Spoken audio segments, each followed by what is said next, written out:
بسم الله الرحمن الرحیم. السلام علیک یا ابا عبدالله. السلام علیک یا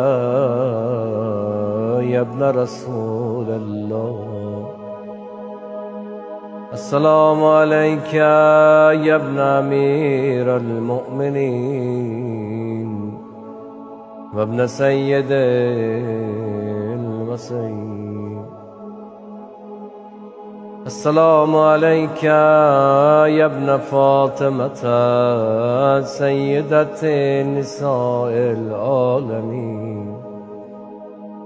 السلام علیک یا سار الله و ابن سار و الوتر الموتون. السلام علیک و علی الارواح التي حلت بفنائك.